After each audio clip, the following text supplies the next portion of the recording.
Welcome to the show, everyone. Thanks for being here tonight. Got a great show planned for you tonight. Going to be speaking to Linda Godfrey, and she's kind of the godmother, I guess, instead of godfather of the Dogman.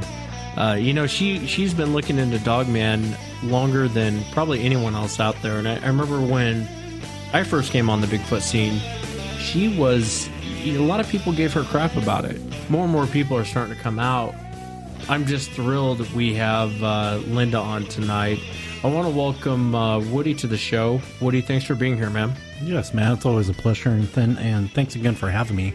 I too I'm very curious on what Linda has to say. It seems to be kind of a growing term that people are talking about. I remember when we were at the Bigfoot convention, I talked to Ed Brown a little bit about the Dogman.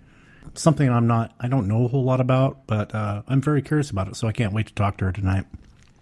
And Duke, welcome to the show, man. Thanks for coming on.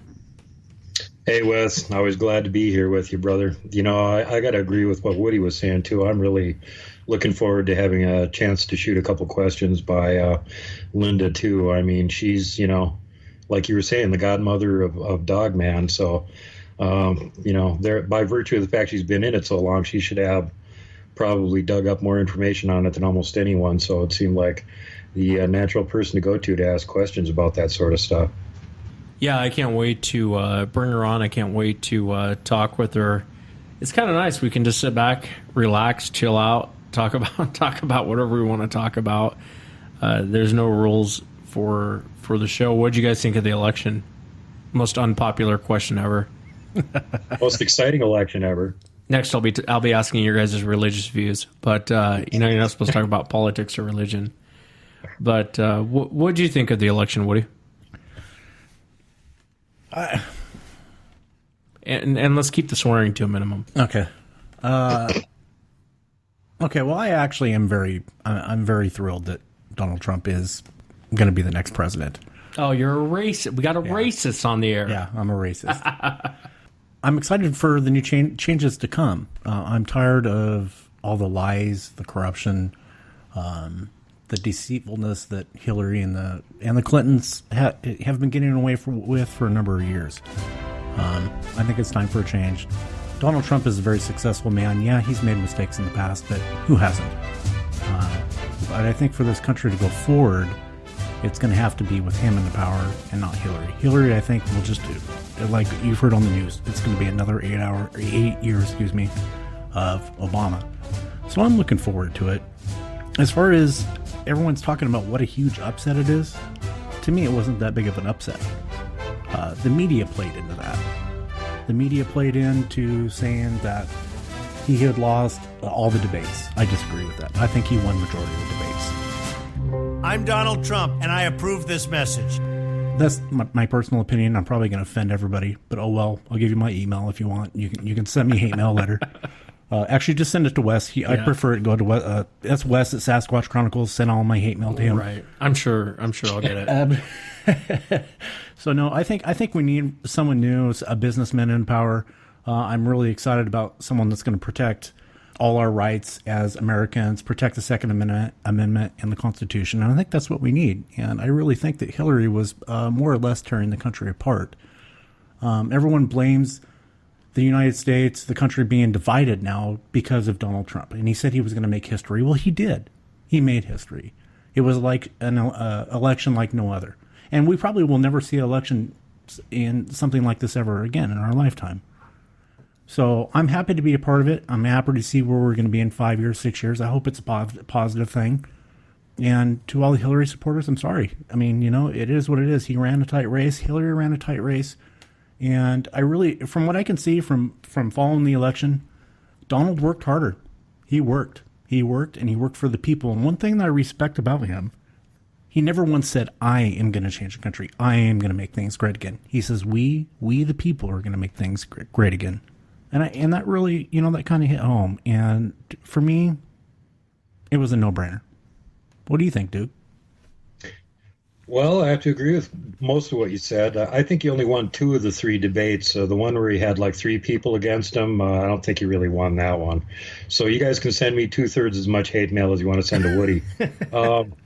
The other thing I wanted to mention is, the thing about the campaign that I found the most telling, and I think the real reason why the final result came out the way it was, is because of the viewpoints that the two sides had on the opposing candidates. And that is to say that the people on the left were really mad at Donald Trump about things he had said. And the people on the right were really mad about things that Hillary Clinton had done. And that's a huge difference. So to me, I think that had a lot to do with it. And the other thing is that enough people have finally come around to the realization that really we're not a democracy. We never have been. We started out being a republic, and now we're just a duopoly, self-perpetuating corporatocracy, which is another way of saying fascism. If you want to go and say, well, look at the Nazis. They were all right-wing, horrible, the fascists. No. They were left-wing. Look at World War II. USSR, that's the United Soviet Socialist Republic. Nazi is a short version of the National Socialist Workers' Party in Germany. Those are both socialist organizations that were running those fascist regimes. And the person that invented fascism, Benito Mussolini, said that the definition of fascism is when corporations are running the country. So really what we've got going right now is this fake duopoly masquerading as a representative republic, when really the corporations are pulling the strings on everything because they buy all the candidates.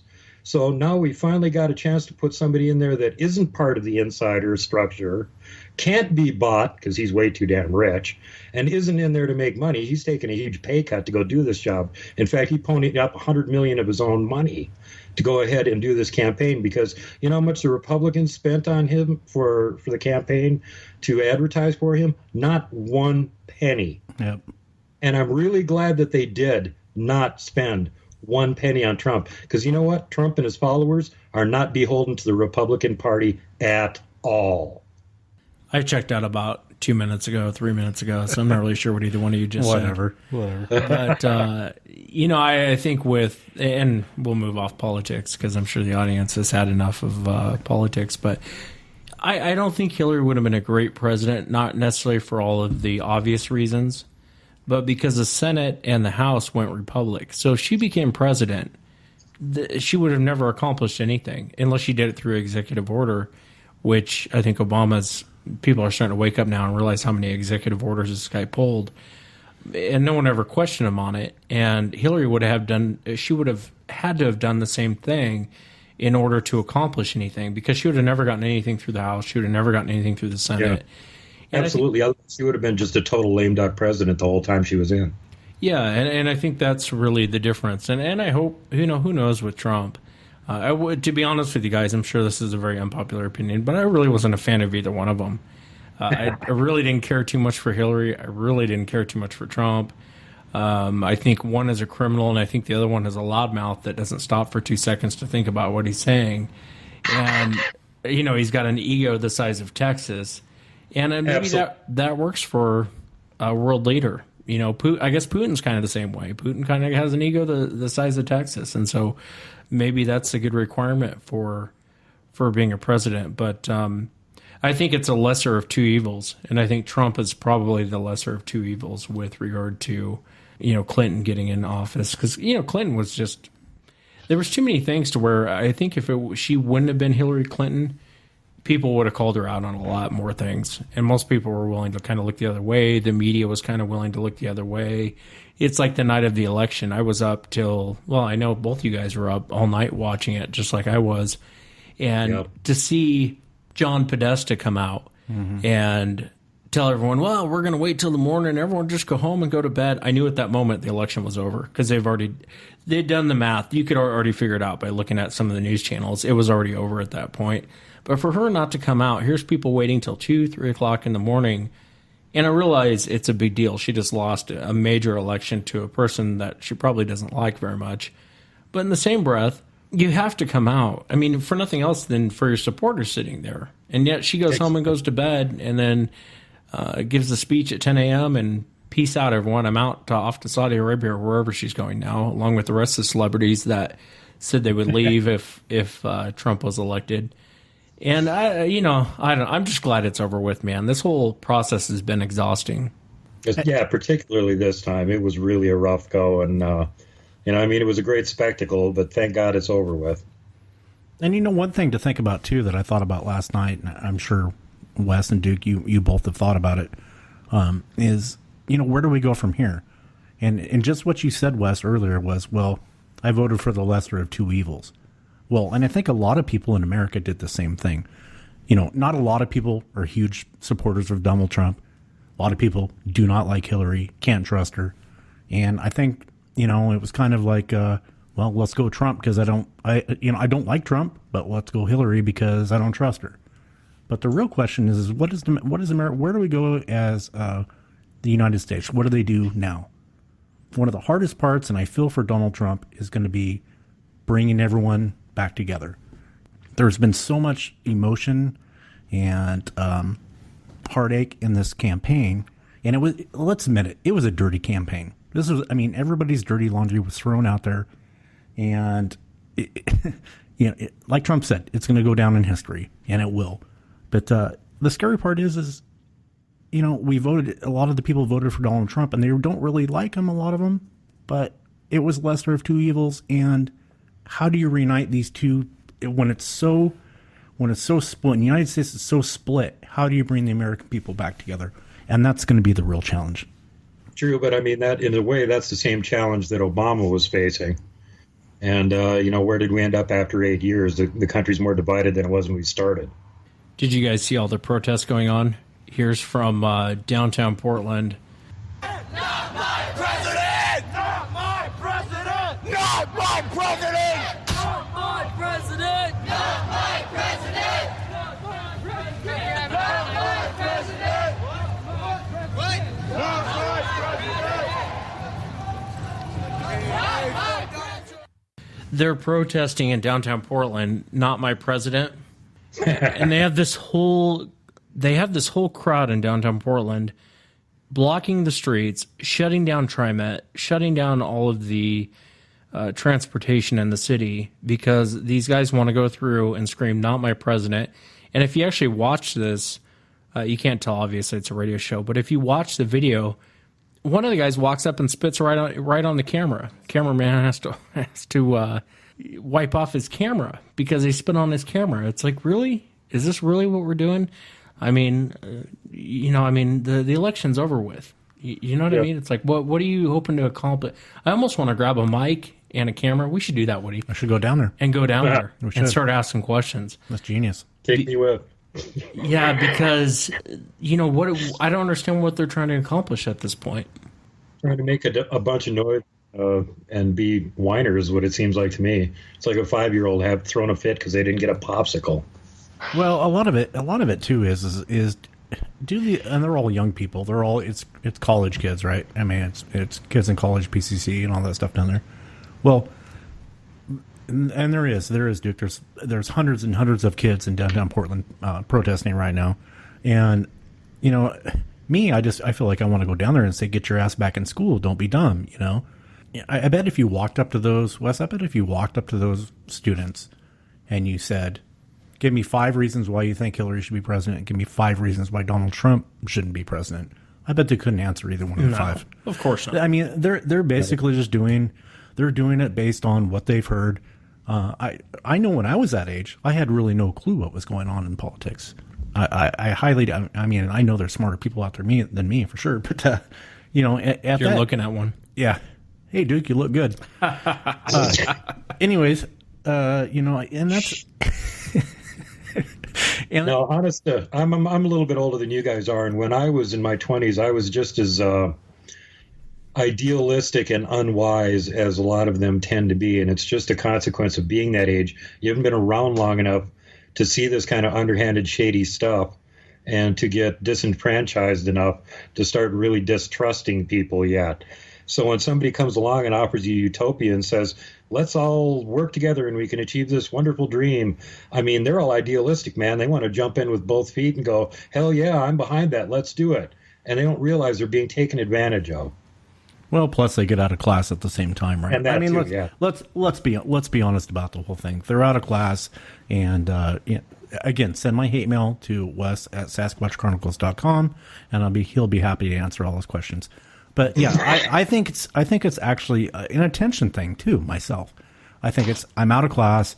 I'm getting attention, and mom and dad are going to be proud of me for standing up for what I believe. They don't even know what they believe at this point. That's my honest opinion. Well, yeah, and you're right, Woody. I mean, the beauty of this new show is that we can kind of talk about some of these new things coming out, and I hope people find it interesting. Maybe they don't. They're probably burnt out on politics. Not like we'll discuss politics in every show, but yeah, it's kind of nice to talk about it from time to time and just get a feel for what's going on out there. I've had a lot of people from the UK contact me and ask me what my feeling on Trump being elected is. And they're asking the wrong guy. I mean, I really think it's irrelevant who the president is. They can do a little bit of things to make some things better, but I think for the most part, it really, at the end of the day, it's kind of irrelevant. The president doesn't hold as much power as everyone thinks that they do. It's like I said a moment ago. If Hillary would become president, she would have accomplished nothing. Absolutely nothing. And she would have been the leader of the free world. She would have been able to accomplish 0.0. Well, I kind of disagree with you a little bit on that, Wes, because... Oh, your mic's off. Sorry about that.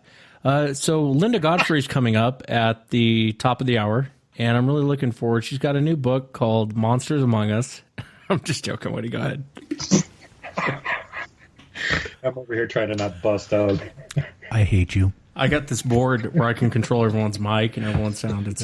I feel like Hitler. No, I agree. I agree with what you're saying as far as the president. It doesn't have as much control as everyone thinks they do. But in the instance with Donald Trump being into power, he's not in bed with all the internationally with Saudi Arabia. He's not fed money by Saudi Arabia. So there is going to be somewhat of a change to where he can make more decisions and have a little more power than Hillary did. She was tied and bound by money. Yeah, I'll agree with that. She's cutting deals on the side as Secretary of State. She's definitely cutting deals on the side. She didn't make her millions as sitting by Bill Clinton, trust me. No, one thing I've been kind of curious about, and I don't know if you guys know any more about it than I do, is all these ads that are popping up on all the Facebook Bigfoot groups for Don Peak Wilderness Adventures. Do you guys know anything about Don Peak? It's like he just kind of came out of left field all of a sudden and started having this big presence all over the place. I don't know anything about him. I know he's been posting in Sasquatch Chronicles. I guess I don't really feel one way or another about him. I mean, it seems like he's gathering people to... If you go to Sasquatch Chronicle fans on the Facebook page, I know he's been posting in there. He's been posting, this person's in charge of Kentucky. This person's in charge of Maine. This person's in charge of whatever. But I don't really have anything against him. I don't either. I was just doing some research on the guy, and it seems like he does have some detractors out there who are not at all confident that he's being straight up. But there's other people that are, pretty much 100% on his side. So at this point, not having enough actual good information to rely on, I sort of don't have an opinion on it either. I was just curious, and maybe if some of the listeners out there, when they hear this, know anything, they can let us know in the comment section what they think. Yeah, I don't know. I generally don't pay attention to researchers. I know there's a lot of them that are begging for attention. I'm not saying Don Peak is, but I generally don't pay attention to researchers for the most part, unless they have something interesting to say, or and I can go off on a tangent on this, but it's the guys that I don't even like the term researcher, to be honest with you.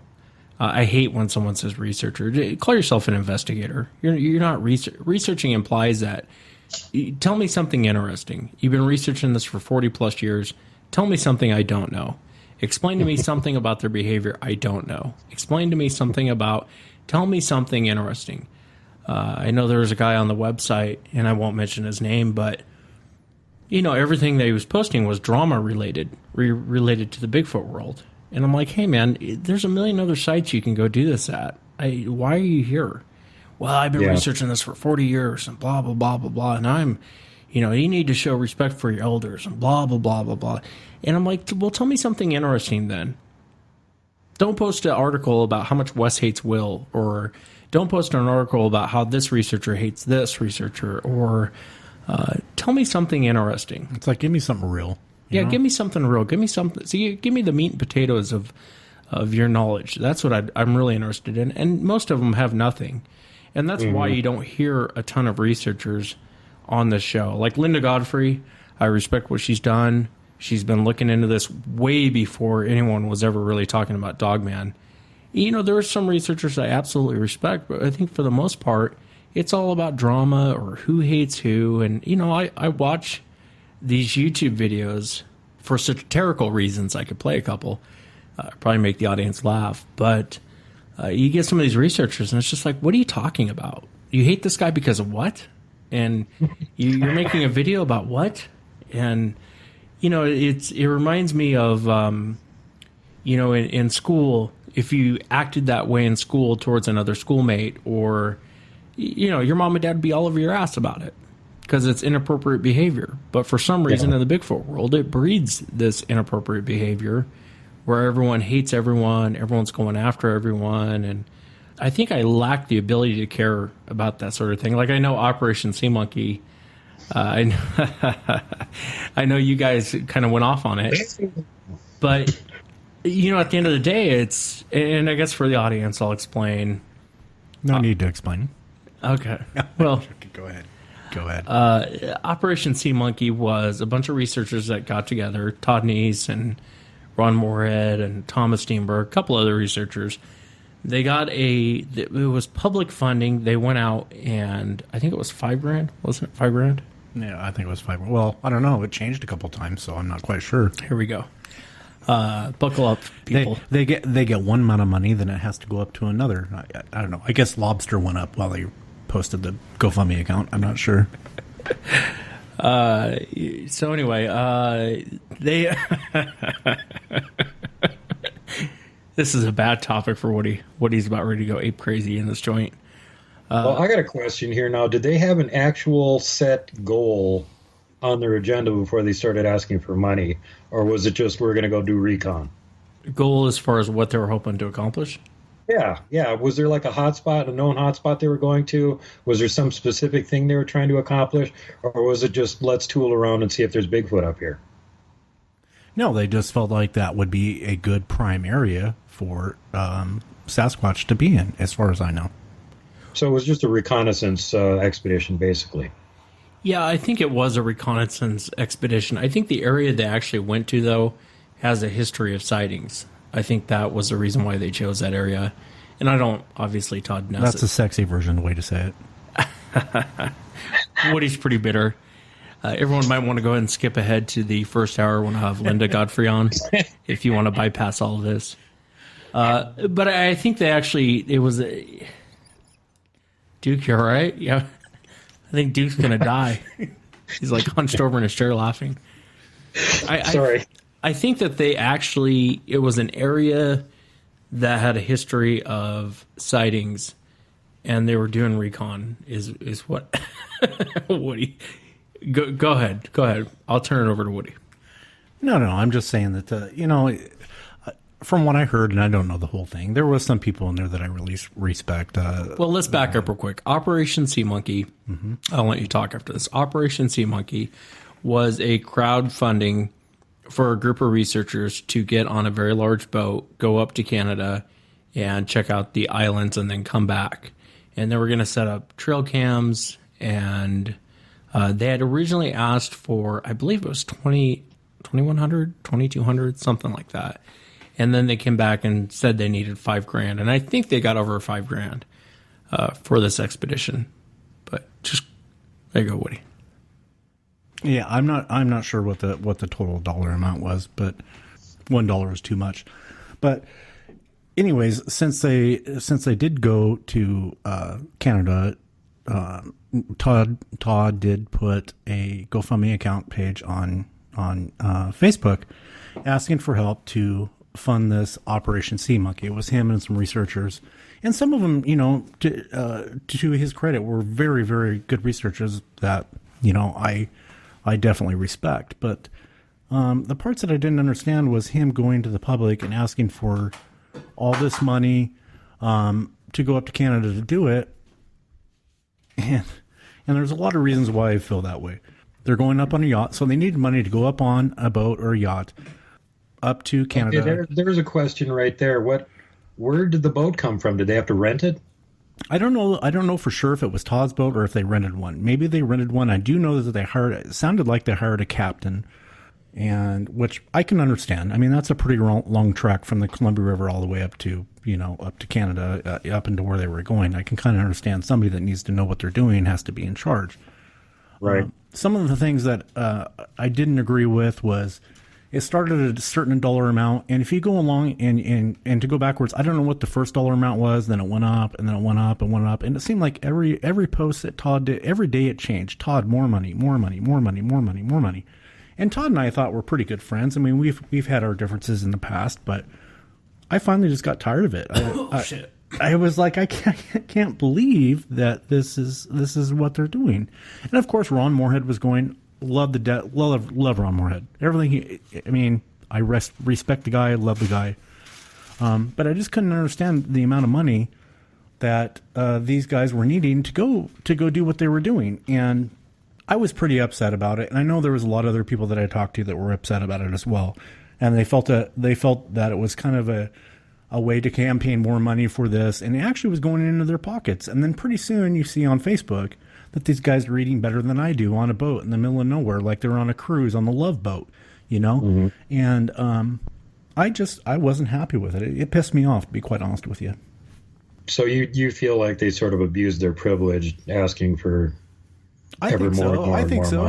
I was at the International Bigfoot Conference, and Todd up on the stage, and I'll come out and say it right now. Todd was up on the stage, and he talked about how he has two homes. He has a home down on the Columbia River, and then he has a home up Mount Hood. Great. Well, shortly after that, there's another thing on Facebook posted, and here social media is going to destroy everybody. But he posted it. He said, "Oh, I got all my bills paid off. I'm no longer in debt." Well, good for you. Most of us Americans do, and I have debt, and you're asking money from people so you can go on your Love Boat cruise, So, and eventually, so they went up to Canada, and I guess all they found was bear. I mean, you probably know as much as I do. I know, Duke. They found bear tracks, took some pictures, and said, "Oh yeah, this could be a good spot.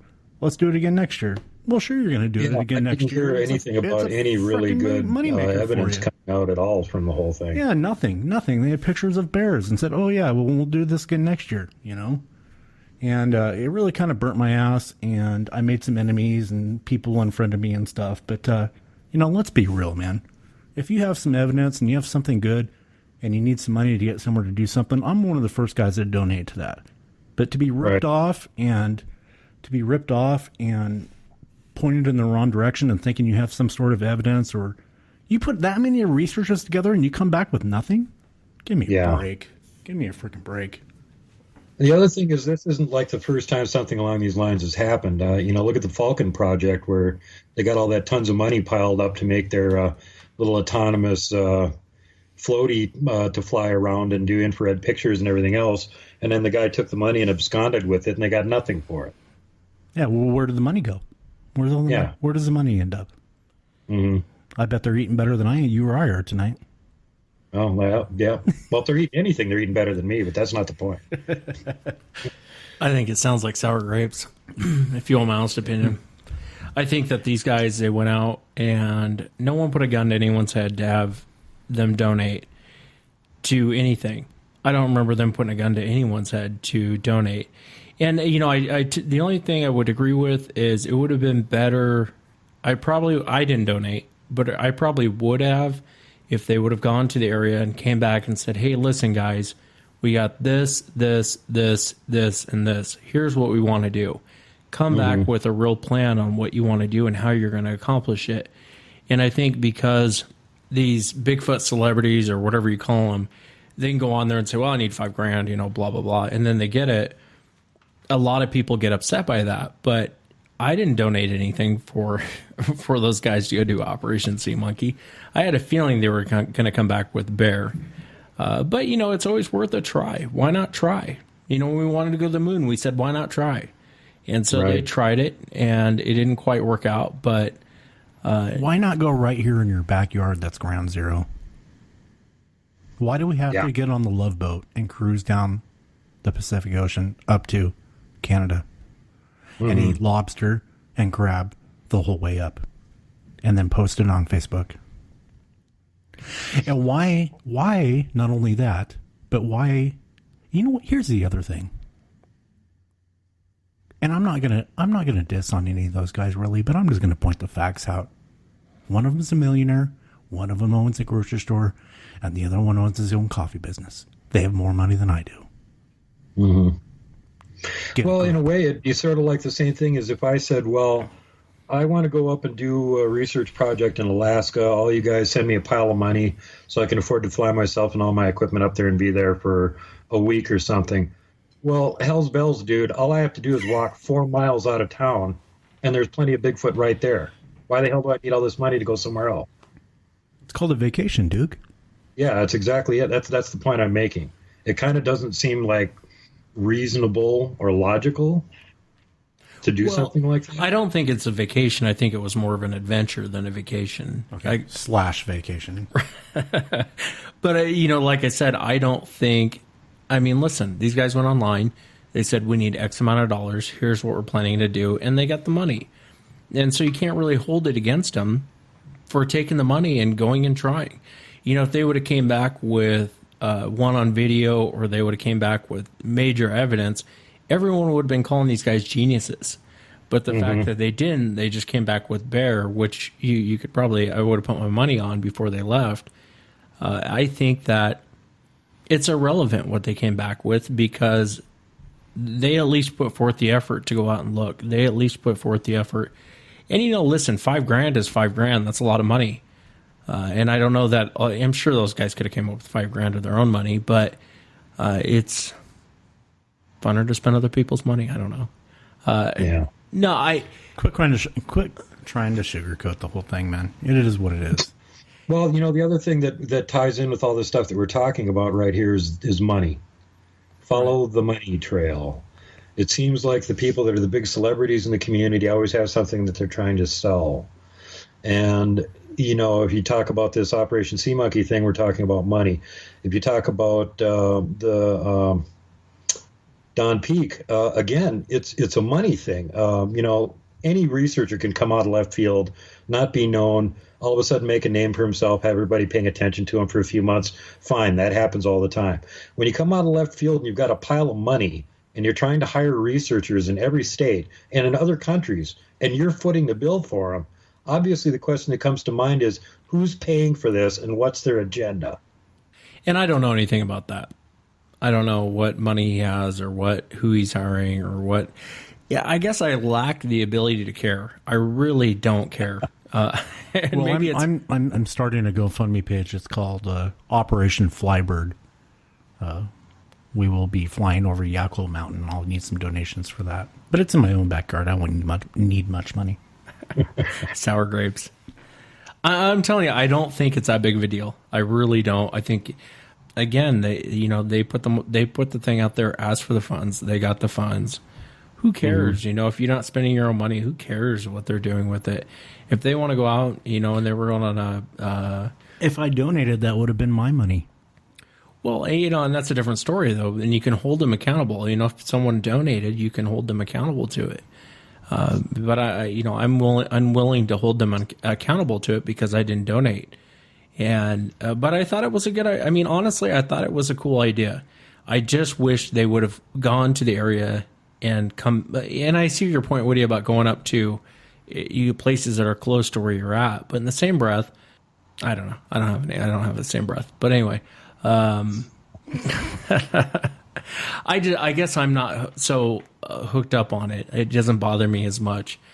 They had a cool idea. They went and got public funding for it. They tried it, and they came back with pictures of Here's the right way to go about doing something. I'll cut you off. Here's the right way to go about doing something like that.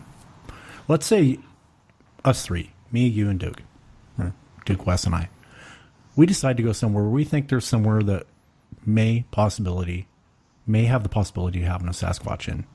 Let's go check it out. Let's get some intel. Let's check it out. See what's up there. Find some evidence. Come back to the people and say, hey, look, this is what we got in that area.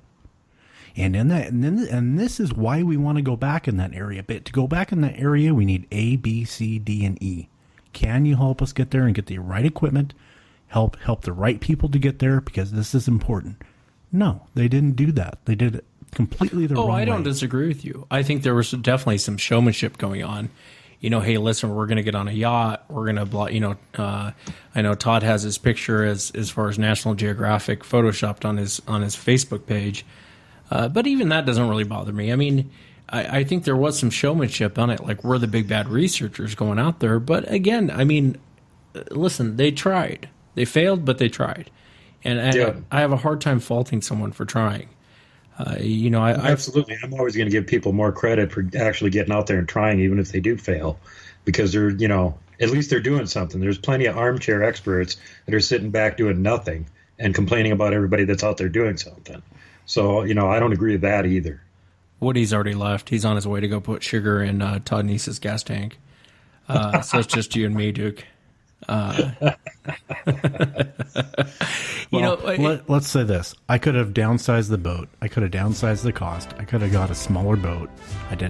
We wouldn't have had to take what we take up there. It could have been a 1 or 2 day expedition. Instead, they made it in this extravagant Gilligan's Island, let's go have fun on our vacation type thing. That I don't agree with. I feel like that the people that donated to that got taken advantage of. There was a much easier and cheaper way to do it. I would build a great wall, and nobody builds walls better than me, believe me. And I'll build them very inexpensively. I will build a great, great wall on our southern border, and I will have Mexico pay for that wall. You're getting grumpy in your old age. Thank you. You don't have to wait to be old to get grumpy. Go ahead, Woody. That's all I'm saying, man. And here's the thing. You don't have to be old to be grumpy. Here's the thing, you guys, and everybody that's listening, is I like Todd. I like all the guys that went on there. I really like Ron Moorhead.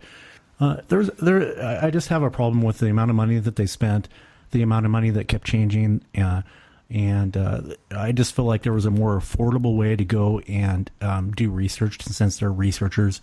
And I just feel there was a better way to do it. And I feel like the way that they did it, was almost kind of an insult. They're posting pictures on Facebook, on social media, with them eating lobster and crab and having a good time. I'm not saying you can't have a good time, because you should. That's part of the fun of going out and doing something you enjoy, and researching. Sasquatch. I'm not saying don't have fun, and this is totally serious. But you know what? When you start kind of flaunting your stuff around, and when you are asking, you have a certain amount of deadline of money, or a capital of money that you want, or a ceiling of money, and then all of a sudden that goes up, and it's like, oh shit, okay, we got $1,500, now it's $2,000, now it's $5,000, whatever it is. You know what? Make your mind up. And let's and for me, I always try to do things the most sensible way to start with. It's like I said before, let's do it affordable. Let's not ask all my good friends for a whole bunch of money so I can post on Facebook that I'm eating lobster. That's going to piss me off. How about, like I said, get a smaller boat. Let's cut the fuel cost down. Do we really need a captain? I don't know. Todd, you're a military guy. You're on a boat. You live on a boat. You should probably be able to captain yourself way up there. I don't know. But you know what? Let's chill all the costs and get them down. And then I would be more likely to donate. But the way they did it was very unprofessional, and I took insult to that. And I think there's a lot of people out there that probably feel the same way. Well, ultimately, it's up to the people that donated the money, whether they feel that they were ripped off or not, And I agree with Wes. If, people want to pony up the money to give them the expedition up there, then, go ahead and do it. But it would be nice. And I agree with what you were saying, Woody. If it was you, me, and Wes, we would go and actually do a reconnaissance, and we'd find some, actual evidence that there was something there worth looking at before we presented our case and said, yeah, give us money. But that doesn't mean that necessarily is the only approach or the right approach. Everybody's got a different way of looking at this sort of thing. So although we might find it a little bit shady, maybe some other people don't think that it is. Well, I don't think it is shady. I think that, he, like I said, I know we're beating a dead horse here, but I really don't. They wanted X amount of dollars to go up to do this investigation to see if there was something there. And I know he's come back and said he needs 3 times the amount to go back a second time. And I don't know. Todd just said that in passing on a show, but I don't know if that's truly how he feels. The other part of this, too, you have to think about is I took a lot of crap on this because people were saying, oh, call him out, call him out, call him out. And I'm like, call who out? Call who out about what? And the thing with, they're like, oh, you're just afraid you're not going to be invited to Beachfoot. I could care less if I'm invited to Beachfoot or not. I could care less. Do I have a good time there? Yeah. But is it going to make or break what I'm going to say? No, it doesn't. But I know it did bother some people, and, you know, I guess my advice is get over yourself. I mean, I don't really have an opinion on it one way or the other. I think it's kind of bizarre, but, you know, you got so many mercurial, weird, egotistical personalities in the Bigfoot community that this kind of stuff just pops up all the time. So there's no avoiding it. And it's not necessarily a rational decision that, oh, I'm going to go out and take advantage of people. It just, you know, weird things happen, and sometimes it looks different from the outside than maybe what it is on the inside. You know, I was going to tell you, should we talk about the brothers encounter, since this is a free, open, new show and we can just chat? Or should I leave that one alone, Duke? Oh, please help us, brothers? Yeah. Yeah, we should probably mention that. You don't think so, Wood? No, go ahead. Do you think I should? I mean, I can cut this part out if you don't think I should. It's your show, bro. Come on, guy. It's your show. Give me a heads up. What do you think? Heads up. Should I talk about it or not? Yeah. Well, maybe we should move on to something else. No, go ahead. Maybe you want to save that one for the second episode. So you guys tell me what you think about this. I'll give you guys the exclusive. I need some exclusive music here. I'll give you the exclusive on what happened. So I had these 2 brothers contact me. Did I tell you the story, Woody? Mm-hmm. You have to tell me what you think afterwards. Oh. Here it comes. This guy's fired up tonight. Get ready. So I had these 2 brothers on, right? And it was the episode We Need Help. Very cool guys. Very nice. Absolutely great guys. 2 brothers. And they were having trouble around this property. And they were having very aggressive type encounters. And they sent me some pretty cool pictures of these things. What appears to be, it looks like an ape standing in the bush, probably 40 feet away from where he took the picture. I mean, just black. Not really a blob squatch. Better than a blob squatch, but you can't see too many details. But it's just this black figure standing in the brush, looking at him. So they sent me some pretty good evidence. And the story, what happened was they had moved into this home and started noticing activity. No one had lived in this area or in this home for several years. So one brother moves in, and he's probably, I don't know, probably 2 miles from where his brother bought a home about 2 miles away. It's out in the middle of nowhere. And they buy this home. Now, when I first talked to the brothers, it was very interesting to talk with them because they had mentioned this woman, homeless woman. And I regret never asking any questions about it, but I just passed it off as a homeless woman. And so the brothers were it was becoming more and more aggressive. These things were getting more and more aggressive with these guys. I think as most of the members know that have listened to the show, they had one chase them through the garage. It had actually peed in the garage as it was chasing this kid. He goes inside the home. They were having it come up to the window at night, to his daughter's window. I think his daughter's like 8 years old. And it was coming up to the window at night, tapping on the window. And he'd catch it several times. He'd turn on the light and catch it. And it would stand up and walk back into the wood line. So to cut a long story really short, they were having major aggressive problems with these things. It got to the point to where his wife and his child moved out of the home. And the brothers were putting together a plan, kind of like Operation Sea Monkey, where they were going to Woody's mic's still on. I gotta mute him out if he's gonna laugh. But they had put together, on a serious note, they put together a plan to kill one of these things. And they were gonna, the problem with killing one of these things, one of the brothers told me, is they would get up on the roof at night. He would hear what sounded like a 500 or 600 pound man run across his roof at night, almost on a nightly basis. I mean, they were having major problems. And he was sending me audio. I mean, you'd hear these things roar and scream and whoop. And they had just set out their audio recorders to capture it. So they come up with this plan to kill one of these things. Well, every time I talked to these brothers, I could tell they hadn't slept. Almost every time. I could tell you that these guys hadn't slept in 2 or 3 days.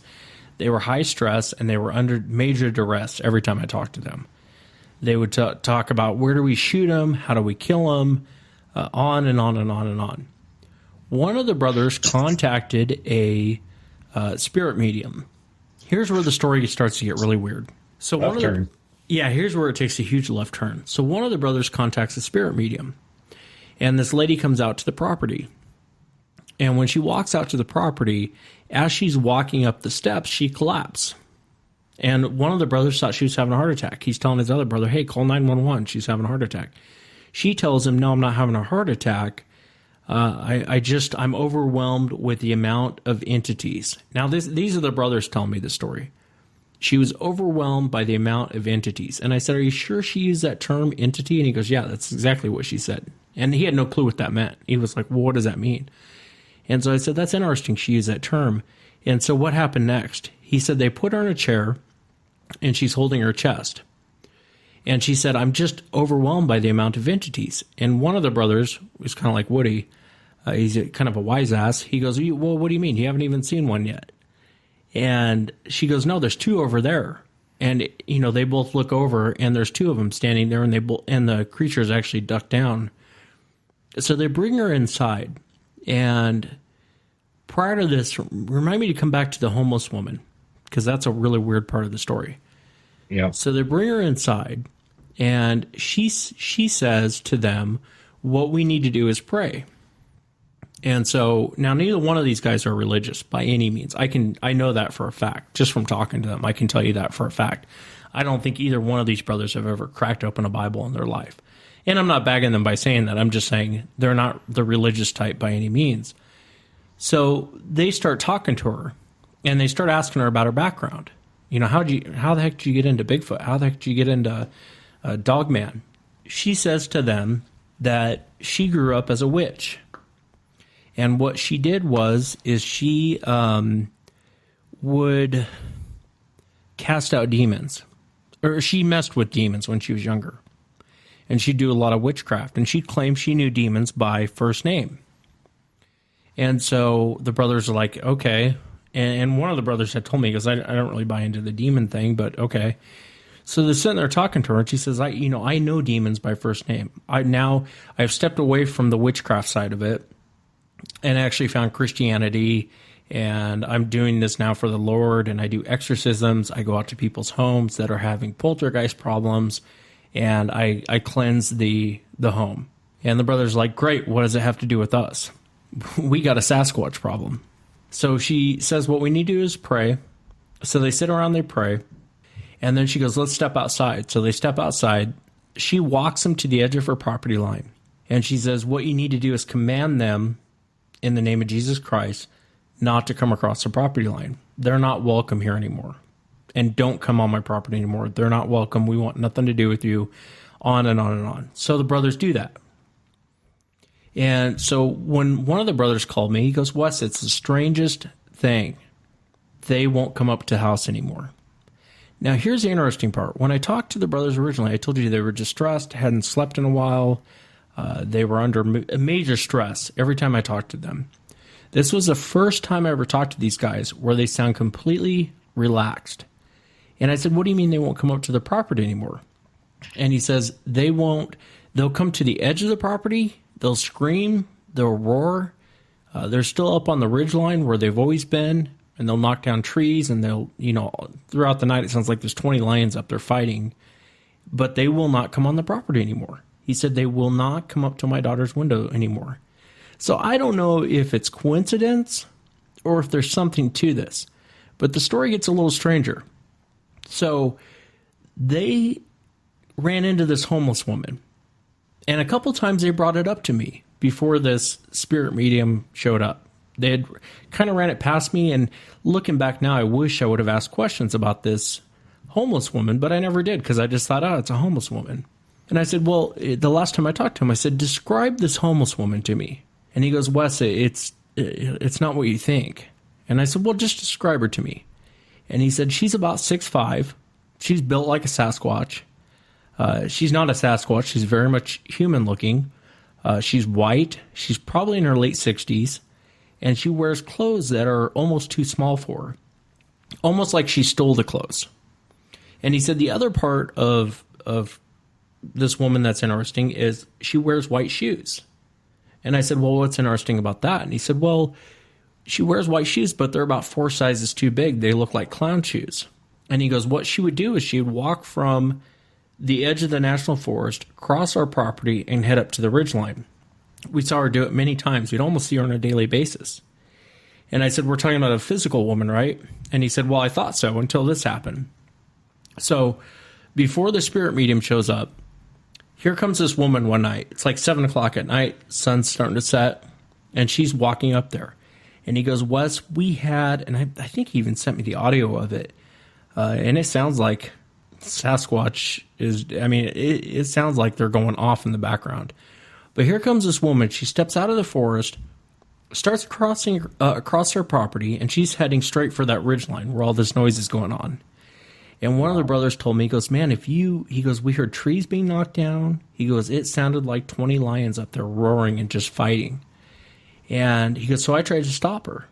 I ran out there and said, listen. And he goes, I've tried to stop her in the past, but she never stopped. He goes, I wanted to know her name. I want to know if she needed food. I want to know if she needed help. If there was possibly family looking for her. He goes, we just thought it was some crazy old woman. So she heads up to the ridgeline. And the brothers are sitting there, and they're like, she's dead. You know, they're like, hey, we tried to stop her. We tried to warn her, but she's dead. So the brothers go to bed for the night. And the next morning they get up. I think it was Saturday morning. And they're sitting in their garage. It's about 7 o'clock in the morning. Garage door is open. Both brothers are sitting there. Pretty soon here comes this woman walking down from the ridgeline. And so one of the brothers, the one I spoke to, ran out to stop her. And he's like, stop, stop, stop, stop. Well, she wouldn't stop. She just kept walking, almost like he wasn't there. And one of the, he told me, he goes, what I said to her was, I command you to stop. And he goes, Wes, I don't know why I said that. He goes, I don't talk to women that way. But I use the term, I command you to stop. And she stopped. And she turned. And he said, when she turned and looked at me, she gave me the most evil, sinister smile. It was pure evil. And then she was gone. And I said, what do you mean she was gone? Like she ran into the forest? He goes, no, she was just gone. She was there 1 minute and she was gone the next. And I had talked to both brothers, and the other brother said, yeah, I was sitting about 30 feet away, 40 feet away, and she just vanished. He goes, I was so confused by it because we always assumed it was a flesh and blood woman, and she just vanished in thin air. And he goes, I was watching the whole thing from about 40 feet away. And so they contact the spirit medium. Is this story getting too weird? No, go. We'll keep going. Keep going. So they contact the spirit medium, and they start asking her about this woman. And the spirit medium says, it's not a woman, it's a demon. It's an entity. And the entity is presenting itself as a woman, but it's not a woman.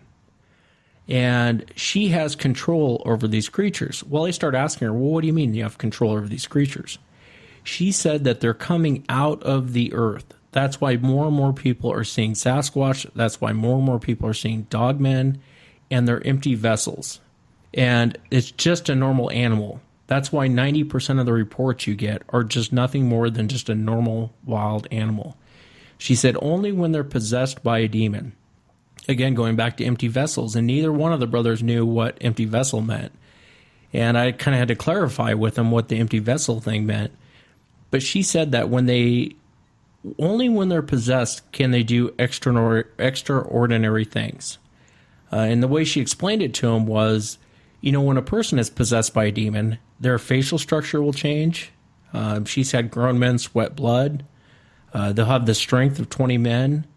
They'll speak Sumerian. And she's actually done exorcisms where the facial structure of someone changes while they're being possessed. And they will do weird things. She was in a situation one time where the spirit refused to talk to her verbally and started mind speaking to her while she's trying to perform the exorcism. And she said that these creatures do the same thing, but only when they're possessed can they perform these weird... she said everyone in the Bigfoot world's right. No one's really wrong. Everyone's kind of right. These ordinary things that you see them do. And one of the brothers said, Wes, if this is the last time we talk, that's fine, but I got to get this off my chest. He said, we were sitting in just outside the garage in our chairs, facing the National Forest. And one of these creatures climbed up a tree, turned into the predator. And I said, Predator? What do you mean by predator? And he goes, have you ever seen the Predator movie? And I said, yeah. He goes, it didn't quite vanish, but it was pretty close. You could still see through it. Jumps out of the tree, lands, and then goes back to just a flesh and blood. And these brothers were all for this thing just being a monkey in the woods. Originally, when I very first talked to them, they said, we got these monkeys out here causing problems. And the more and more they got involved with it, the more and more they started realizing there's more to the story than just a simple monkey. The other part of the story that gets interesting is the military showed up on their property. And I said, well, how do you know the military showed up on your property? And he goes, we had a drone crash in our backyard. I said, really? How big was the drone? He goes, I don't know. It was about 20 feet long, probably a wingspan to match. So it was an airplane that fell in their freaking backyard. Basically just and he goes, it was a drone. It had a camera on it. It was a drone. He said 4 guys showed up in ghillie suits, and within 4 minutes, that drone was gone. And he said the other interesting part is they kind of sit up on a ridge looking down into the forest. And he said at night, these guys in ghillie suits will use a blue laser. And I said, well, what do you mean blue laser? And he goes, well, we see him using these blue lasers out in the forest. And one night we were out there, and he goes, I swear one of the creatures stepped out in the open looking right at the blue laser. And he goes, but when the laser went off, we couldn't see anything anymore because it was kind of down in the wood line. But he goes, I don't know what any of that's about, but I just think it's interesting. You know, normally I would be like, I don't know about this story.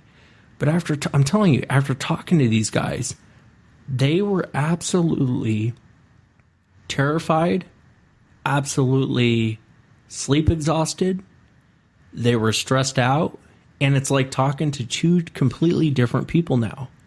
I can tell they're relaxed. I can tell they're not stressed out. And I don't know what to make of that. You know, and he contacted me again and didn't really want to come on the show. But he said, hey, if people are having problems with this, here's what worked for us. He said, because we tried lights. We tried lighting the place up. We tried putting up cameras.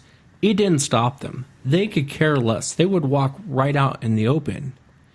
And it's interesting. The other part that's interesting about this, I've mentioned this to a few researchers, assuming they're going to freak out and say, well, come on, you've fallen off your rocker. Not one researcher has said that. Every researcher I've brought this up to said, yeah, she's probably right. And that's the other part that throws me for a loop. Now, I'm not saying that's what Sasquatch is. I want to get that on the table really quick. I'm just saying this is a very interesting anecdotal story that I think holds a little bit of weight just from my relationship with these guys. Well, I agree with you. You know, actually, as you well know, I've been researching this for a hell of a long time. And when you first shared this story with me, I'm sure that I was one of the people you're referencing that, I've shared this with some researchers, and they all kind of said, I could see how that could be happening. Well, that ties in with a bunch of stuff that I found out independently and makes good sense with it. I mean, down to the little weird details like certain tribes saying that they were soulless. They're not humans. They're not animals. They're somewhere in between. They don't have the sort of self-awareness that we do, but on the other hand, they're not completely dumb like an animal is. They're somewhere in between. And then you also have the whole thing with the aliens and how many people have heard them say things about containers and calling humans containers. And, is this in fact the same thing going on there where these little gray bodies are just automatons somehow created for them, for these demons to possess, and they can do the same thing with a Bigfoot, and from a biblical standpoint, a demon can pretty much possess anything unless it's protected by God, which stops him from being able to do it. On the other hand, if you're trying to possess something that's an inanimate object or an animal, it doesn't have a soul for you to fight with. So it's a no effort. You can automatically possess it, basically, if you want to look at it from that standpoint. So again, if these things were, big, powerful, can see in the dark, super fast, they got all these physical attributes that obviously these things, if they're demons, would like to have. And if it doesn't have a soul to fight with, makes it so easy for them to go ahead and possess it and take it over. Honestly makes me think about some of the stories that I've heard about Wendigo and Gugwies and stuff and their whole behavior. And, like things with the Bigfoots having suddenly all of a sudden their eyes will turn red and start glowing. Well, what the hell is that all about? You can't physically do that. Yeah. Hey, look, the thing is I don't think anybody really knows. And I don't quote myself as an expert, but I remember saying back, Wes, you and I had a conversation way back in 2012. And one of the comments that I made way back then was, I think they're demonic. They move in certain ways that I've never seen before due to our experience.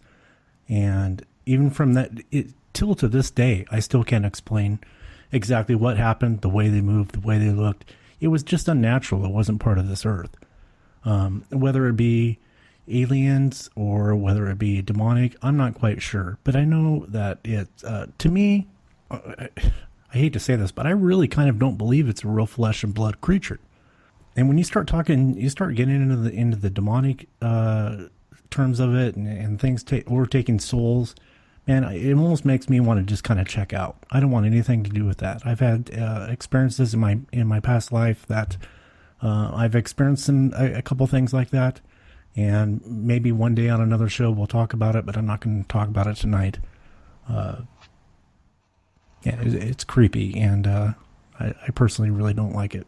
I totally agree with you, and that's one of the problems that me and Wes are having with this whole thing. Neither one of us is willing to buy into it at this point, because it's an interesting, notion, and it does fit a lot of the data that we get. But on the other hand, it's like, it's really hard to accept, and we really don't want to believe that's what's going on. We're flesh and blood, hands-on, real reality, non-woo-woo type guys. So for either one of us to buy into this whole thing is like epically difficult, and we're going to have to see a hell of a lot of evidence before either one of us is willing to sign off and say, yeah, this is what I believe at this point. Yeah, but what evidence do you collect? And that's the problem. What evidence is there other than what you've seen? Because it's one of those things to where when something happens to you, you can't just whip out a cell phone or a camera and be like, oh, boom, I got it. And I get that. I get that with the whole Bigfoot thing, Sasquatch thing, is when something happens, it happens in a split second, and you don't carry a camera around you at all times. And so it's kind of one of those things that's really hard to prove until it happens to you. And I understand where those brothers are coming from. It's a fascinating story, and I'm just glad not to be one of those brothers. Yeah, they're tough guys, that's for sure. I got another one for you guys. And some of this stuff is phone calls behind the scenes that the audience never gets to hear. But I had another guy. He was an ex-Army Ranger. Here's where it gets interesting. Actually, I don't know. He was an Army. He was Special Forces. He got out of Iraq, and he told me, he goes, Wes, I had to get away from people. I was going nuts. I'm sure it was PTSD, but I just had to get away from people. And so when I got out of the military, he said, I had my full retirement, I had everything, and I really didn't have to work. And so friends of his had a cabin up in Snohomish, Washington. And so he goes up to this cabin, has no running water, and it has no electricity. It's literally in the middle of freaking nowhere. And so he's in this cabin, and he didn't buy into Bigfoot prior to this. So he goes up to in this cabin, and what's interesting is he started noticing the creatures around this cabin. He said they would come around, he would hear them at night. He's pretty sure they walked around the cabin at night, and he would even see them during the day. He'd go down and fish during the day. He goes, I absolutely loved it up there. He goes, it was total peace for me. He would run into them while he was fishing. He would see them. And so he was intrigued by it. He was like, wow, I've never seen anything like this before. And he goes, they laugh, right? And I go, well, what do you mean they laugh? And he said, well, he goes, I'm sitting in the cabin one night, sun's already set, putting my head down, and it's dead silent in the cabin. And pretty soon I hear Jabba the Hutt laughing outside the cabin. And he goes, it sounded just like Jabba the Hutt, the ho, ho, ho, ho. And he goes, it freaked me out. He goes, it really freaked me out. And so he gets up, runs outside, and he doesn't see anything, closes the door, locks everything, and tries to go to sleep for the night. Well, the creatures kept coming around the cabin. I should have them on the show because it's an interesting story. But so the creatures kept coming around the cabin, and he said they'd look in the windows, even during the day, he'd be sitting on the couch, he'd look over, one's looking right at him, and then it would take off running. And he said that it reminded him of a monkey, is what he would put it as. Somewhere a cross between a human and a monkey is what he said. He said the face is human-like, but it's not human. So he did see one. He saw one then. Oh, he saw several of them, and this went on for months. And he said he had apple trees out in his backyard. He had all kinds of fruit trees, and they would come around pretty often. And he said, but it started getting weird. And I said, what do you mean it started getting weird? He goes, I saw one running, and then it vanished, but it didn't quite vanish. He didn't know the term cloaking.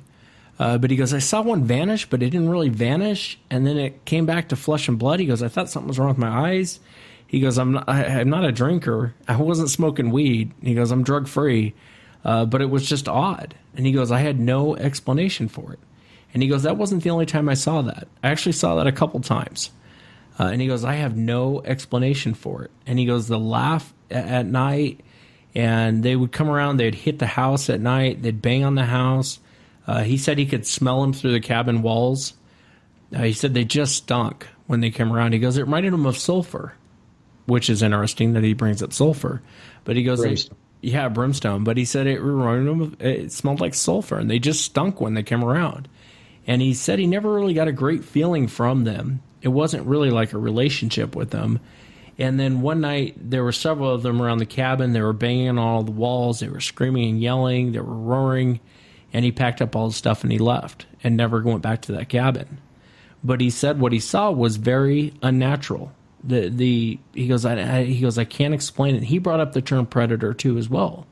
And he goes, I have no explanation for it, but I'm telling you, they do something. He goes, it wasn't like a trickery of light. It wasn't that they were, he goes, this thing was running across a grass meadow when I saw it like vanish, and then it came back. And he goes, I have no explanation for that. None. And he didn't really want to come on the show. He just kind of wanted to get off his chest. And so it's like, what do you do with a report like that? When you get these reports, it's like, where do you put that? Yeah. Well, that's the whole thing about having multiple reports. I mean, let's face it, most of the information we get on these critters is from eyewitness accounts. And when you start getting a lot of eyewitness accounts that all have the same sort of details, you can start thinking maybe there's something to that. At least, for the time being, until Wes left to study that one that he's got hidden in his garage. That's the best we're going to be able to do. Well, and that just proves there is, when you have multiple accounts like that, it definitely tells you that there's something out there and something's happening. Do I believe that it is a complete flesh and blood creature? And Duke, you hit it on the nail on the head. Is until Wes has one in the garage, we don't know. And that's what kind of drives us all. I would say at this point is we're all interested and we want to find out what it is, and we all would like answers. In Snohomish, Washington, that's not too far from where we're at, West. So it would be kind of cool to maybe if you could get that guy on the show, and I'd be willing to go out there and check it out and meet with the guy. That would be something I'd be interested in doing. Yeah, and to your credit, Woody, you did say they were demonic. After our encounter, I kind of balked at it a little bit. Well, I think I probably did way back then. It was kind of back then, and everything was so new, and it was kind of a shame thing to say, and I wasn't, but there's so many things that come along with Sasquatch, and one of them is a lot of people feel that possibly aliens are involved. Some people believe that it's a demonic creature, and really none of us really know. No. I would hate to think that it's a demonic creature, but from my personal experience, I'm not so quite sure that it is not. I've never seen anything move the way that these creatures or critters, the way that Duke puts them. I like that. I might have to rob that from you, but I'm not so sure myself, and that's why I keep going every day, and I keep trying to find out what the truth is, and eventually, hopefully, in our lifetime, you guys, that we will find out. Well, if nothing else, at this point, we may not be able to tell you what they are, but we're getting a lot closer to being able to tell you what they're not, which is progress. Yeah, that's true. And one of the things, I remember when I had Gary Wayne on the show, I don't know if you guys ever heard the Nephilim shows, but Yep. Gary Wayne said something to me that on that show that really stuck with me. He said, they're in China, they're in Russia, they're in Australia, they're in the United States. And, he's like, they're basically on every continent, yet there's not a whole lot there's evidence, but there's really not proof that they technically exist. You can get track cache, you can get sounds, you can get, even some good video of them, but there's really no proof that they exist. And I remember he brought it up to me at the time. He said, do you think that this is a flesh and blood creature? And I said, absolutely. And even if you go off of the quote unquote spirit medium, she even says it's a flesh and blood creature. Right. But there is something different about them. Why is it that when people go into an area, they automatically have a feeling they're being watched? Or here's another one you'll hear from these Bigfoot researchers, investigators. They will say, when I go into an area, I can tell they're here. And Woody knows what I mean. Him and I have both felt that before. Why is it you can feel that they're in the area? I can't tell you if a cougar is in the area. I can't tell you if a black bear is in the area. But why is it when I stroll into an area, I can almost tell you from the vibe in the air if there's something nearby or not? And that's not something I could have told you prior to my encounter, but going back into some of these areas, and I know some of these Bigfoot researchers will say the same thing. I've heard them all say it. Why is it when you go into an area, you get a vibe they're in the area? Or when you walk into an area, you feel completely fine? Like there's another. Why is that? That's not, to me, that doesn't seem natural. And not only that, think about the multiple reports that the calls and the multiple reports that come in, that the calls that you take, Wes, that are saying, well, I didn't really see anything, but I know they're there. I can feel they're there. I know they're there. And a lot of people, will cast judgment saying, oh, well, this guy's just crazy. Well, I'm not so quick to judge someone like that because it's happened to me. Maybe I'm crazy. I don't know. But, it's one of those things that hopefully we will find the answer to. And, until then, we just keep plugging away and hoping for the best and doing our research. My 2 cents worth on that one, and it is different. Investigation, I'm sorry. I used to hunt bear a lot because I don't really care for venison. And, bear will fight back if they have an opportunity to do so. They are predators on occasion. They're not just always scavengers. And I've actually had a couple bears that they were profiling for an attack. They were looking at me like I was going to be a meal. And at the time, I knew that they were doing it, and it was a scary situation, but it wasn't anything like the first and the third time that I saw a Bigfoot. Those things literally were radiating terror. You not only knew they were there, and you not only had the feeling that they were, thinking about maybe eating you, but it was like the thing was actually radiating fear. And the creepiest thing about this situation is, I say, the first and the third time. The first one was the Wendigo out in the woods. The third time was one that was just sitting in a thicket pretending to be a stump. The second time, when I got as close as possible to one of these things without being grabbed by it, I didn't realize what it was until I was almost on top of it, because I didn't get any kind of creepy feeling or anything out of it. It was like it could turn it off to not let me know it was there, even though it was standing right in front of me. That's why I thought it was a bear until I was like right on top of it almost. A couple of my, I would say, and there's probably a lot of listeners out there that feel the same way, is probably the top 2 questions are, 1, what are they? And number 2, what is their agenda? I mean, do they have some sort of agenda? Are they just some sort of a predator, a spiritual predator? And Ron Moorhead would probably love this conversation, because he would tell you something that's probably they're trapped within a dimension somewhere or something like that. But do they have some sort of agenda? I mean, it's a simple question, maybe a simple, stupid question, but what is the purpose? What is the purpose of them? And it's one of those things that kind of makes you think, I don't know. And it's one of those answers we maybe in our lifetime will never get answered, but it's definitely food for thought. I think it's interesting when they show up, the forest goes quiet. Why does the forest go quiet? Why does everything go dead silent? And why is it most people realize they're being watched when they go into an area? And why is it that we can't get them on trail cams? I'm so sick of the argument, and I won't say who says this, but it drives me nuts every time he says it. Well, I probably shouldn't say that, but the saying goes like this: well, we're looking for a needle in the haystack, but the needle is constantly moving. Well, give me a break. You know, cougars are one of the most elusive animals on the planet. Hands down, a cougar is one of the most elusive. You'll find their tracks. We have an infestation here in Washington State of cougars. Rarely will you ever see one. A friend of mine just shot one last hunting season. It was tracking him. Yeah, and I won't say his name, but it was he's on a good friend of mine for a number of years. He's poaching. Say his name. No, he wasn't poaching. He was hunting, and he heard one was stalking him, and he actually ended up with the upper hand and took it. But and he has pictures to prove it. So, and he never even knew it was there. He had been hunting that same place for days and days and days and days, and apparently the cougar was tracking him the whole time, and he caught wind of it, and he did get the upper hand because he's been hunting this since he was a little boy. But they are one of the most elusive creatures, and we still get them on trail cams too. That was a point I was going to make. Thanks for cutting me off. Yeah, you're welcome. Yeah, and you're right, Woody. I mean, we get them on trail cams, and they are hands down one of the most elusive creatures out there.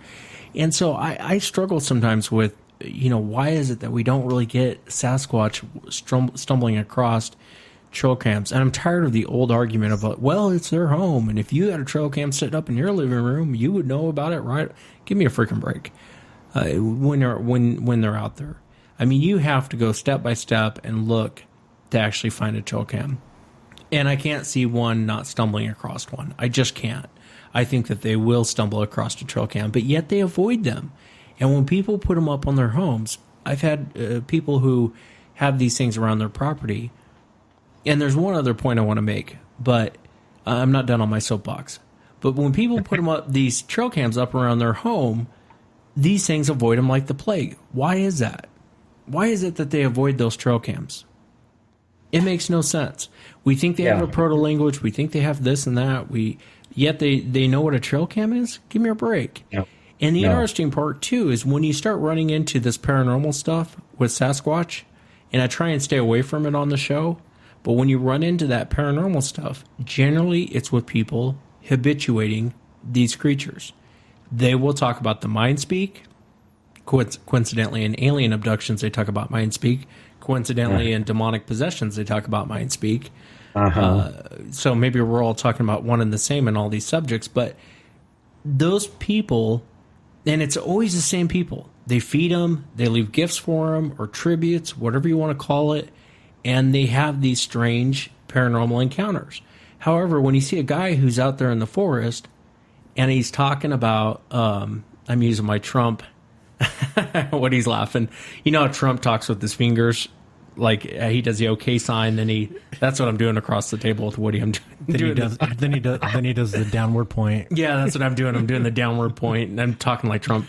But the point I'm trying to make, you got to blow your lips up just a tiny bit. But the point I'm trying to make is these people are the ones that run into the paranormal stuff. It's never the hunter that comes across one. They'll always describe it as an animal. It's never the hiker that comes across one. It's never the camper that comes across one. They will always describe it as a wild animal. However, in these habituation sites, they start talking all this paranormal stuff. And before I was always like, it's, most of the people and most of the researchers and habituators are crazy anyway. 90% of them are nut jobs. So it's easy to pass off and go, well, this guy's just nuts. However, when you get someone on the phone that you've been talking to for months and months and months, they're convinced it's a monkey, and two brothers are going to shoot it, and then they do a 180 on you, and you can tell by their behavior that, and they had actually gifted with it too. And the interesting, I'm all over the board. The interesting part about these brothers, they had left food out for them. They had actually left out gifts for them. They set up trail cams. They set up 4 trail cams surrounding this pile of food they left for these things. Here's where it gets weird. So they set up these 4 trail cams. And he goes, Wes, I'm telling you, this is going to be a strange one, but I'll tell you what happened. He goes, it was the only time we ever left food for them. And the spirit medium said, don't leave anything for them because they look at it as a tribute. It's not food you're leaving for them. You're not feeding a hungry animal. You're brought to leave you alone. You're leaving a tribute for them. Yeah, and I want you to talk about that, Duke. But you're leaving a tribute for them. And they will leave you alone for a short period of time, but they will expect that tribute if it's not left. So he goes, we leave this food out. And he goes, it was my dumb brother's bright idea. But we leave this food out. We set up these 4 trail cams surrounding this food. And he goes, I leave. I come back an hour later. The food's gone. So he's like, okay, I either got a raccoon, I got a bear, or I got a Sasquatch. I got one of them on camera. Because there's no way you can step inside and grab this food without these trail cams going off. So he takes down all 4 trail cams. All 4 trail cams have 4 minutes of missing time. They all failed at the same time, but they all went black at the same time. And it's I don't know if you call it missing footage, but they malfunctioned. And the food's gone. How do you explain that? I mean, I had no explanation to give these guys. I could understand, and it's one of those things where I'd love to argue the point with them and say, no, it's flesh and blood. But the problem with that is, okay, 1 trail cam fails. We can all agree a trail cam can fail. 2 trail cams fail. Okay, well, it's coincidence, but maybe 2 trail cams failed. 3 trail cams fail. Well, it's odd, but I guess 4 trail cams fail? Are you freaking kidding me? And I have no explanation for it. And I just think it's fascinating because she specifically said to them, these things are coming out of the earth. They're from within the earth. They're coming out of the earth. And soon they're going to attack. And she mentioned Revelations. I think it says something in there. I was going to say, isn't there a biblical term that says something it's familiar to that? Yeah, it's in Revelations. Attack the people. Yeah, and 1/5 of the people would be killed by the beast. And it's there's not a lot of details on what it's explaining. No, it's pretty vague. That's why it can easily be construed to mean that. But it's just interesting. And I thought I'd share it with you guys. I just thought it was a weird story. And I'm not really sure what to make of it. And again, these guys were not paranormal guys by any means when I first talked to them. I could tell they were stressed out like no one's business. And now they're kind of relaxed. Both brothers are relaxed. In fact, they're both brothers, I probably shouldn't say it's on the air, but both brothers are fighting right now because one brother wants to continuously go out and look for them. The other brother wants nothing to do with it. And the warning she left for them was... That sounds familiar. Yeah. The warning she left for them was, don't go looking for them. Don't talk about them. Because the more you look for them, the more you're going to find them. She said it's the same thing with demons. If you want to find a demon, you can find one. Go get a Ouija board. Go start messing around with some of the occult stuff, and you will find a demon. And she said it's the same thing with these things. And again, I'm just telling this to the audience. I know they're privy to this conversation, but I don't know what to think of that, man. I really don't know what to think of that. It kind of blew my mind when I've been holding on to this for a while. I feel like one of the listeners. It kind of feels good to get this off my chest. Yeah, it's actually been something that's been weighing on my mind too, Wes, so you're not the only one there. I mean, some of this is really disturbing. And again, like we were talking about earlier, it's really hard to get hard evidence to substantiate or disprove something like this being the case. All you can do is sort of, sit back and just keep collecting the data that you're getting. And, and it keeps actually buttressing this whole weird idea. It's creepy as hell. I'd like to think that they're nothing but flesh and blood animals, and for the most part, they probably are. Is it possible for them to be possessed? Well, if you believe in demons, it's possible for pretty much anything to be possessed. So, yes, of course, they could also be possessed. But that just opens up such a can of really creepy worms. And then the other thing that you just mentioned with, well, in the end times, the animals are supposed to attack people and da-da-da-da-da-da-da. Well, at the same time that supposedly we're, in the end times or whatever, getting near that right now. And I have, over the last few years, been finding more and more evidence of them closer to civilization. So what to make of that? I mean, I'll go out in the middle of nowhere where 5 10 years ago, I would expect to find them. There's none around. I go 4 or 5 miles from town, there's evidence all over the place. Well, what the hell's up with that? There isn't that much dumpster to dive in. Yeah, and the other thing, too, regarding what you're saying, Duke, that's the other thing I've noticed is they live on the edge of civilization, not so much out in the middle of nowhere, but on the edge of civilization. Why is that? And, you know, Linda Godfrey is going to be coming up, but one of the things we're going to be talking about the Dogman. Why is it when everyone runs into the Dogman, they say it's evil? There was something evil about it. And when did, you know, for me, I think about this and I'm like, Jesus, am I really buying into an upright running around canine? But I've talked to so many witnesses now to where it's like, I do. I think it's out there. And I think people run into it. And what it is, I couldn't tell you. I don't know. But it's just strange to, especially the Dogman. The Dogman makes no sense to me at all. The Sasquatch, okay, let's put all the demon talk aside for the moment. Let's put all the paranormal mumbo-jumbo aside for the moment. You could buy into the fact there's a primate out there running around that we haven't caught up with. It makes logical sense because you would expect to find one in North America. There's primates in every other continent. Why would there be one here? Yeah, and it's a little contradictory to what I just said a moment ago, but yeah, let's just put all that other stuff aside for the moment, the trail cams and all this other stuff. Yeah, you could go, hey, yeah, there's a non-human primate out there running around that we haven't just caught up with it, and, you know, this and that. But with the Dogman, I don't know, man. I don't know what to say about the Dogman. That makes no sense at all. For a canine to be up on 2 legs running around, that makes 0 sense at all. However, when you listen to the witnesses talk and you let them talk without judgment, you'd be amazed how across the board, how these people are so consistent on what they saw. Very, very consistent on what they saw. And Dogman isn't as big as Sasquatch, so it's not like a lot of, and I don't think most people are going to come forward and say, hey, I saw a Dogman. I can just tell you from talking to witnesses, they're hard to get on the air. They really are. Right. They're really hard to get on the air. But in the same breath, it makes no sense. Yeah, I agree with you, Wes. It doesn't make sense. But one of the things you have to look at is let's go back in history a little bit. Let's go back to the Egyptian days. They even talked about Dogman back then. There's pictures of them. So this is nothing that's really new. It's just more people are coming out and talking about it now. You know, and let's also take in fact that there's doctors out there that are messing with the gene pool. You know, that could be a possibility as well. And who says that they couldn't be messing with it way back 1,000 years ago? I don't know.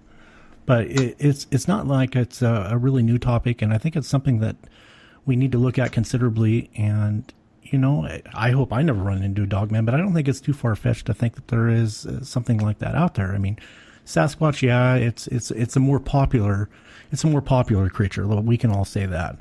But as far as the Dogman, I think it could possibly be a real thing. I mean, even at the International Bigfoot Conference, I had a couple conversations with a few people about Dogman and some of the stories they told me. And before I went to that conference, I was pretty much wasn't really buying the whole story. But after talking to a few people, I could see that in their hearts they were actually, the stories that they were telling me, in their heart they truly felt that they did see a Dogman. You know, I don't know what's worse. Do you want to see a Dogman or a Sasquatch? Well, really, I'd rather not see either one of them. But I think it's a very good possibility that they're out there, and it's kind of a shame that we don't have more evidence, and people aren't people are not pursuing more research in the Dogman, I guess is what I'm trying to say. Well, it hasn't nearly permeated our culture in the same way that Bigfoot has. I mean, you know, people that don't know anything about Bigfoot or don't believe it's real or anything still have heard of it. But, you know, realistically, not a lot of people have heard of Dogman. If they see something like that, well, it looked like a werewolf from a Hollywood movie. That's what I was going to say, too. Yeah, which is odd because werewolves are very popular in our culture. Yet most people shy away from the Dogman subject. Most people don't want to even discuss the Dogman subject, which is odd to me. But is there the same type of demonic feeling with the Dogman? I would say it's worse. It's worse. I would say it's worse. Most people that I've talked to. Why do you say that? Well, most people I've talked to, obviously I've never come across a Dogman, but most people I've talked to said the Dogman is evil. There was something not right about it. I had Oscar on. I love that guy. He's one of the listeners that I always remember. But he talked about it being the king of the coyotes. I always remember him talking about it being the king of the coyotes. And I said, Oscar, why do you call it the king of the coyotes? And he said, well, it's just upright on two legs and, it was walking around like the king of the coyotes. And it, reminded him of a coyote. But I even asked Oscar off the air, and him and I hope I'm not selling him out by this, but he said, Wes, I don't, there's something not right about it. There's something not natural about it. And it, just like with our encounter, Woody, how you said, oh, it's demonic. And I was like, this guy's more than lost his mind. But he was saying, hey, this thing is demonic. And a lot of people who've come across the Dogman, they will describe it as being evil. There was something wrong with it. Even if you go down to Southern California and you talk to the Border Patrol agents, they will say it's a demonic, they call it the devil dog. And I was like, well, where'd you guys come up with devil dog? And he goes, it has red glowing eyes. A lot of the reports we get, a guy almost hit one with the Border Patrol SUV, and he said it had red glowing eyes when he saw it. It was very much a flesh and blood creature, but that's why they call it the devil dog, because of these red glowing eyes, and they tend to run into it a lot down there. And I would say, most encounters with Sasquatch, people are frightened. There's some, depending on the encounter, there's a fear. They want to leave the area. They get into fight or flight. But it's not, most people don't say it's evil. Most people don't say there's something demonic about it. Most people don't say that. Some do. It's more of like a hungry creature of some sort. It's a huge predator they come across, and it scares the crap out of them. I am not sure, and you can correct me, and Duke you as well. Oh, I will. I know you will. I guess what I'm trying to say is with the Dogman, you don't hear as many of like the alien reports. You don't hear about the shape-shifting. You don't hear about the predator type stuff. At least I haven't. I could be completely wrong, you guys. I don't know. But with Bigfoot, you hear about all these other things that come along with Bigfoot. But normally when you hear about a Dogman encounter, I saw a Dogman, and that was it. Yeah, that seems to be the case. I mean, I'm not a big Dogman researcher, but the few people that I have talked to that have had Dogman encounters all say pretty much exactly the same thing that Wes is saying. There's something evil about these things. They seem like they radiate fear. Just being around them will scare the crap out of you, much less anything they're doing. So to me, it seems, between that and the upright bipedal canid thing, it seems a lot more likely that there's some sort of supernatural element tied in with them. One of the things that people will say when they run into these things is they will say there was something not right about it. There was something evil about it. There was something, and it's interesting to hear witnesses say that, because if you come across a cougar, for example, or you come across a black bear, or you come across a large wolf, I've never heard a hunter say it was evil, ever use that term evil. They'll say, well, it was aggressive. They'll say, well, I had to shoot it, or they'll say it was tracking me, so I shot it. Even your buddy, your poacher friend that shot one, you would be hard pressed to ask him if it was evil. I bet he won't even know how to respond to you saying it's evil. He'll have no explanation for that. Well, not to cut you off, but the difference between that is he knew it was tracking him, and he actually shot it and took pictures. And we haven't been able to do that with Bigfoot or the Dogman. So there's a huge idea of proving yourself. We haven't been able to do that with Bigfoot or the Dogman. And maybe that's why that people think that wolves or what's the name of the cat we're talking about? Cougars. Sorry, cougars. We don't get that evil feeling because that's something that's able to be killed. When you talk to Dogman, when you talk about Dogman and Sasquatch, we haven't been able to kill one. So that might be where part of the primal fear might be coming in. I don't know. I've talked to some people who have killed Sasquatch, or claim to have killed them anyway. Let's see it. Yeah. Well, good question. I don't have a good answer for you. Thanks for coming on, fellas. Let's let's wrap it up. But thanks for coming on. Right on, brother. Glad to be here. Yeah, Wes, thanks again for having me. I appreciate it.